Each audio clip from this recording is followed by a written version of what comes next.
Você vê o estado de São Paulo, por exemplo, o estado que foi campeão do lockdown, o estado que mais trancou as pessoas em casa. E olha o resultado. Se São Paulo fosse um país, teria mais mortes e mais infecções do que o Brasil todo, sem o estado de São Paulo.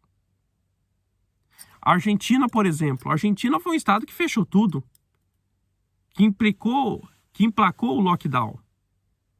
E a Argentina, que é um país governado pela esquerda, pelo Alberto Fernandes, do mesmo partido da Cristina Kirchner, aliados do Lula. E o que aconteceu na Argentina? Lá se tem mais mortes por milhão do que no Brasil. Do que adiantou essa política do lockdown? Muitos chamam o Bolsonaro de irresponsável porque ele andou no meio da população estando sem máscara. Mas eu nunca vi um líder de Estado ser macho, andar no meio de uma população, que é a obrigação de todo líder de Estado, eleito pelo povo, de estar no meio da população, no meio de uma pandemia. Eu não vi isso nem do Trump, que é um político que eu admiro. Não vi isso da Angela Merkel na Alemanha, do Boris Johnson no Reino Unido, do Macron na França, do Shinzo Abe na época, que era primeiro-ministro aqui do Japão, não vi isso dele. Do Justin Trudeau do Canadá também não vi isso dele. Só apenas um líder de Estado eu vi estar no meio da população, no meio de uma pandemia, que foi o Bolsonaro. Mas nós vemos que o mesmo pessoal que critica o Bolsonaro, o mesmo pessoal que quer o fique em casa para você, é o pessoal que sai para passear. É o pessoal que fecha o estado e vai para Miami, que vai passar férias no Caribe, que vai jogar bola, que vai fazer shows em lugares com aglomeração, de pessoas que vai se divertir nas casas noturnas, sem máscara, no meio de uma aglomeração. Esse é o pessoal que critica o Bolsonaro. É o pessoal que diz que está preocupado com a vida, só que ao mesmo tempo eles apoiam o assassinato de crianças. Ou melhor, para ficar mais explícito, o aborto. Um abortista não tem moral nenhuma para falar de genocídio. O abortista não tem moral nenhuma para falar nem do Bolsonaro e nem de qualquer outra pessoa que defenda que você possa sair de casa. Eu defendo sim que da gente evitar aglomerações. Mas às vezes você vai ter que enfrentar as aglomerações, seja no mercado. Mas você vai tomar os devidos cuidados, a vida continua. Você não pode ficar trancado em casa. Como se o vírus fosse um monte de extraterrestre invadindo a Terra. Não tem como, a vida continua. A gente podemos fazer uma analogia com o barco Titanic. O barco estava afundando, mas a banda continuava tocando. E assim é a nossa vida, não tem como. Mas nós devemos colocar nossa confiança em Deus. Que Deus ele vai nos proteger e que mesmo se a gente pega essa doença, Deus ele é poderoso para nos curar. E mesmo se a gente sucumbe diante dessa doença, diante desse vírus, a gente tem que estar com a nossa alma segura para onde nós vamos para a eternidade. Isso é a necessidade de você ter a Deus, de você ter Cristo na sua vida. Porque o seu corpo ele é corruptível. Mas se você está em Cristo, a sua alma não vai ser corruptível. Ao ressoar da última trombeta, você vai ressuscitar. Por isso a necessidade de você estar em Cristo. Porque nesses tempos difíceis que nós estamos vivendo, você vai ter paz. Você pode se preocupar. Nós somos seres humanos, mas você não vai deixar a preocupação te dominar. Porque a paz que excede todo entendimento estará sobre você. Mas se você tiver Cristo na sua vida, se você não tiver Cristo na sua vida, você vai estar jogado à própria sorte, infelizmente. Mas, o que eu queria deixar nesse vídeo. Vamos saber distinguir o que a imprensa, o que a grande mídia fala, o que a grande mídia noticia. Porque a grande mídia ela quer nos tocar o terror. Porque para a grande mídia, notícias boas não gera dinheiro, não gera receita. Mas sim são notícias más, desgraças. Pode ver que notícias ruins chamam mais atenção da gente do que notícias boas. Isso é uma coisa natural do ser humano. Então, por isso que a tendência da imprensa é fazer um sensacionalismo.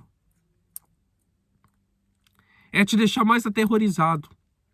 é usar a desgraça das pessoas para ganhar dinheiro. E que você toma muito cuidado, principalmente nas próximas eleições em 2022. Vote um candidato que defenda os seus princípios. Vote um candidato que seja transparente, que não seja duas caras. Um candidato que esteja no meio da população, não só no meio, ou melhor, um candidato que esteja no meio da população, não só em tempos de eleições, mas também que esteja depois das eleições no meio do povo. E principalmente em momentos difíceis. Porque a principal tarefa e obrigação de um líder é estar no meio do povo.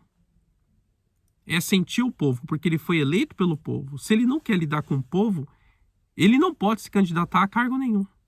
E não vem com esse papo de que tem que ser responsável, não, que isso daí é covardia. É covardia. E isso é o que muitos líderes nós vemos acontecendo com eles. Somem da vista da população quando acabam as eleições.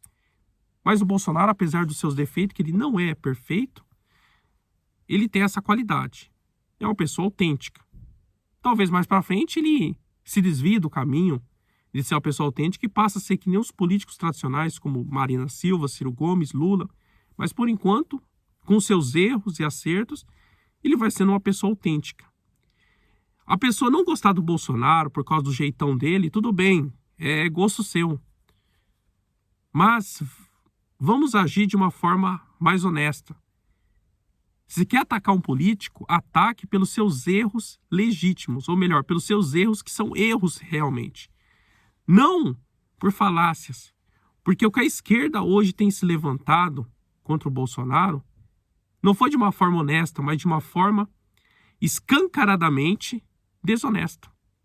Os mesmos que falavam que impeachment contra a Dilma era um golpe, são os mesmos que querem o impeachment do Bolsonaro.